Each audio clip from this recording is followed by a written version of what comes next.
கரூர் நிகழ்வு 41 உயிர்கள் பலி. அவர்களுக்கு முதலில் நமது ஆழ்ந்த அஞ்சலியை செலுத்துவோம். இனிய ரத்த உறவுகளே வணக்கம். பழனிசாமி அவர்கள் நம்ம தமிழ் சர்க்காரில் அதிகமாக வீடியோவில் நம்ம விமர்சனம் பண்ண ஒரே தலைவர் யாருன்னு கேட்டிங்கன்னா திரு கே பழனிசாமி அவர்கள்.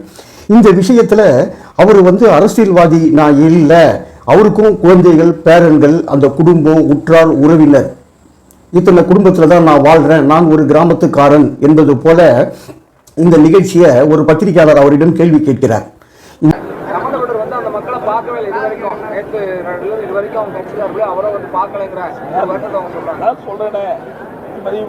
விலை மதிக்க முடியாத உயிரை இழந்து இருக்கிறோம். இந்த நேரத்தில் ஒவ்வொருவரும் எந்த மனநிலையில் இருப்பார் என்று நமக்கு தெரியாது. ஒவ்வொருவரும் ஒரு மனநிலையில் எப்படி இருப்பார் நமக்கு தெரியாது.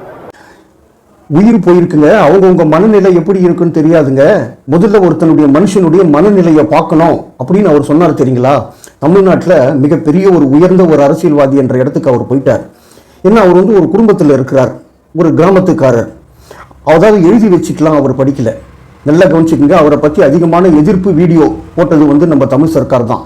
அடுத்து திரு விஜய் அவர்கள் இந்த நிகழ்ச்சியை பற்றி பலவிதமாக பேசினாலும் பொதுமக்கள், அதாவது பொதுமக்களை கூட விட்டுங்க, பெண்கள் இந்த ஜாதி மதங்களை கடந்தாலும் பெண்கள் தான். நீங்க யாரா என்னவா இருந்தாலும் பெண்களுடைய மனநிலை தான்.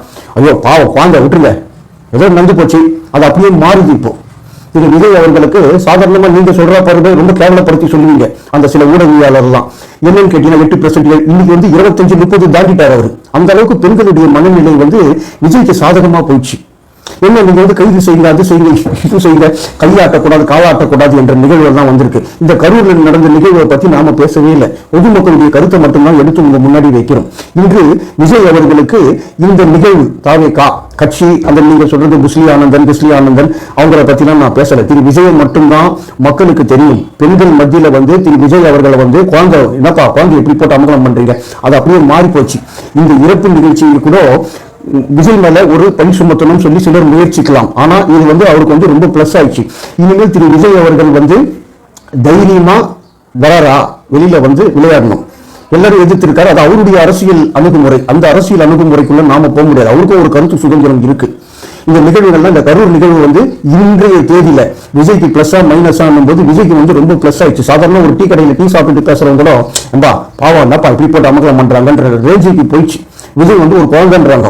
இதே ஒரு 40 வருஷத்துக்கு முன்னாடி திரு எம்.ஜி. ராமச்சந்திரன் அவர்களை வாத்தியார்னுவாங்க பெண்கள். நீங்க பழைய பதிவுகள்லாம் எடுத்துட்டு போய் வாத்தியார் சொல்லிட்டாருப்பா அப்படின்வாங்க.